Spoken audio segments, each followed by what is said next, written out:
കഴിഞ്ഞ 18 വർഷത്തെ എക്സ്പീരിയൻസ് ഉണ്ട് എനിക്ക് ഈ സ്കൂളുമായിട്ട്. കാരണം എൻ്റെ 6 മക്കൾ പഠിച്ച സ്കൂളാണ്. ഞാൻ ഇന്നലെ ഒരു 24 hours ഞാൻ എൻ്റെ എനിക്കുണ്ടായ ഒരു വ്യക്തമായ അനുഭവം ഞാൻ ഷെയർ ചെയ്തിരുന്നു. അതിൻ്റെ പുറത്ത് എനിക്ക് കുറച്ച് കമൻസ് വന്നിരുന്നു. പിന്നെ നിങ്ങൾ എന്തിനാണ് നിങ്ങളുടെ കുട്ടികളെ ഈ സ്കൂളിൽ പഠിപ്പിച്ചത്? എൻ്റെ മക്കളെ ഞാൻ ഈ സ്കൂളിൽ തന്നെ പഠിപ്പിക്കും. ഈ സ്കൂളിൽ വിശ്വാസമുള്ളത് കൊണ്ട് തന്നെയാണ് ഞാൻ ഈ സ്കൂളിൽ എൻ്റെ കുഞ്ഞുങ്ങളെ ഇടുന്നത്.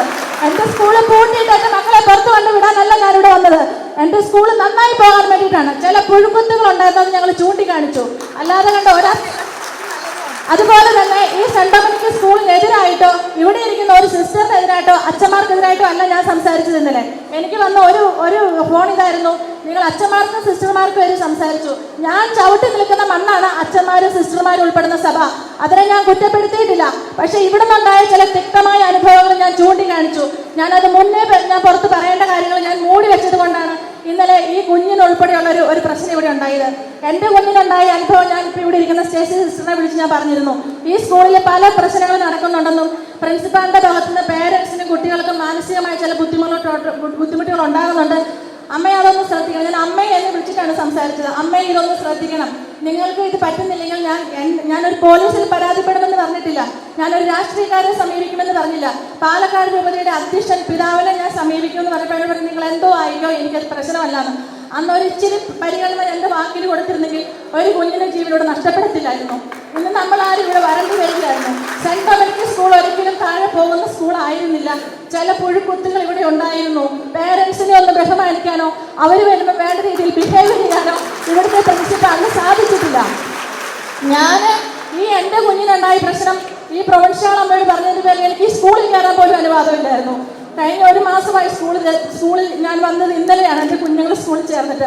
കാരണം ഇപ്പോഴത്തെ വൈസ് പ്രിൻസിപ്പൾ ജെസി സിസ്റ്റർ എൻ്റെ കുഞ്ഞുകൂടി പഠിക്കുമ്പോൾ കഴിഞ്ഞ ദിവസം പറഞ്ഞു, നിന്റെ അമ്മയോട് ഞങ്ങളെ മാറ്റി നിർത്തിയേക്കാണ് ഇവിടെ വരരുതെന്ന് പറഞ്ഞു. എന്തിൻ്റെ പേരിൽ? ഇവിടെ തെറ്റ് ഞാൻ ചൂണ്ടിക്കാണിച്ചതിൻ്റെ പേരിലോ? ഈ സ്കൂളിൽ എൻ്റെ മക്കൾ 6 മക്കൾ 18 വർഷമായിട്ട് പഠിച്ച സ്കൂളിൽ ഈ സ്കൂളിൻ്റെ ഒരു പുഴുക്കത്തിൽ ഞാൻ ചൂണ്ടിക്കാണിച്ചപ്പോൾ എന്നോട് സ്കൂളിൽ പോലും കയറാൻ പാടില്ല, എൻ്റെ മക്കളുടെ കാര്യത്തിൽ ഇടപെടാൻ പാടില്ല എന്ന് പറഞ്ഞു. ഞാൻ ആരെയും കുറ്റപ്പെടുത്തുകയോ ഇരിക്കുമൊന്നുമല്ല. ഇതുപോലെ ഒരു അനുഭവം ഇനി ഒരു പേരന്റിന് ഉണ്ടാകരുത്, ഒരു കുഞ്ഞിനുണ്ടാവരുത്. ഒരു കുഞ്ഞു പോലും വിഷമിക്കാൻ ഇടവരുത്തരുത്. ഒരു സ്കൂളിലേക്ക് നമ്മൾ കുഞ്ഞുങ്ങളെ വിടുമ്പം വീട്ടിൽ കിട്ടുന്ന സുരക്ഷിതത്വം ആ സ്കൂളിൽ അവർക്ക് കിട്ടണം. വീട്ടിൽ കിട്ടുന്ന സന്തോഷം എല്ലാ കുഞ്ഞുങ്ങളുടെ വീട്ടിലെ സാഹചര്യങ്ങളൊന്നല്ല. പല സാഹചര്യങ്ങളിൽ വരുന്ന കുഞ്ഞാണ്. കുറച്ചൊക്കെ മക്കളെ മനസ്സിലാക്കണം. ടീച്ചേഴ്സിന് സാധിക്കണം കുറച്ചൊക്കെ കുഞ്ഞുങ്ങളെ മനസ്സിലാക്കാൻ. അവർ കടന്നു പോകുന്ന വഴികൾ, അവർ കടന്നു വരുന്ന വഴികൾ ഇവർ മനസ്സിലാക്കണം. എല്ലാ ടീച്ചേഴ്സിനും എല്ലാ കുട്ടികളെ മനസ്സിലാക്കാൻ പറ്റില്ല. അറ്റ്ലീസ്റ്റ് ക്ലാസ് ടീച്ചേഴ്സ് എങ്കിലും മനസ്സിലാക്കണം. കുഞ്ഞുങ്ങളുടെ കൂടെ നിൽക്കണം. പിന്നെ PTA എന്ന് പറയുന്നത് ഞാനും വർഷങ്ങളായിട്ട് PTAയിലുണ്ട്. അവിടെ ഇരിക്കുന്ന പൂച്ചയ്ക്ക് വെച്ചിരിക്കുന്ന സ്റ്റാൻഡും PTA ഒരുപോലെയാണ്. എടുത്തങ്ങോട്ട് മാറ്റി വെച്ചാൽ മാറ്റി വരും, എടുത്തുകൊണ്ട് നീക്കി വെച്ചാൽ നീക്കി വരും. നമുക്കിവിടെ വോയിസില്ല. അവർ ആകെപ്പാടെ കഴിഞ്ഞ വർഷം 2 PTA മീറ്റിംഗാണ് നടന്നത്. 2 PTA മീറ്റിംഗ്. ഞങ്ങൾ വന്നത് ഇവിടെ ഒരു ബാരിക്കേഡ് വെച്ചിട്ടുണ്ടോ, അതിന് പുറത്ത് ഞങ്ങൾ, ഇതിൻ്റെ ഉള്ളിലെ വിശിഷ്ട വ്യക്തികൾ. ഞങ്ങളാരും ഭിക്ഷയ്ക്ക് വന്നൊന്നുമല്ല. ഇവിടെ ഈ സ്കൂളിൻ്റെ റെപ്രസെൻറ്റേറ്റീവായിട്ട് വന്നവരാണ്. ഞങ്ങൾക്ക് വരേണ്ട ബഹുമാനവും ആദരവും തിരിച്ചിങ്ങോട്ട് കിട്ടണമെങ്കിൽ തിരിച്ചങ്ങോട്ട് കൊടുക്കണം. അത് കുഞ്ഞുങ്ങളോടാണെങ്കിലും. ഇത്രയൊക്കെ പറയാൻ ഒത്തിരി കാര്യങ്ങളുണ്ട്. പക്ഷെ ഇത്രയും പറഞ്ഞ് നിർത്തുന്നു.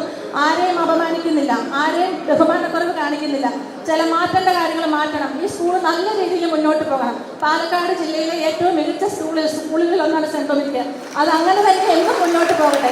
അതിന് ഞങ്ങളുടെ ഭാഗത്തുനിന്ന് എല്ലാവിധ സപ്പോർട്ടും നമുക്കുണ്ടാവും. എല്ലാവിധ സപ്പോർട്ടും. ഞങ്ങൾ ഒരിക്കലും ഈ സ്കൂളിനെ തള്ളി പറയത്തില്ല. എന്ത് പ്രശ്നം ഉണ്ടെങ്കിലും കൂടെ നിൽക്കും.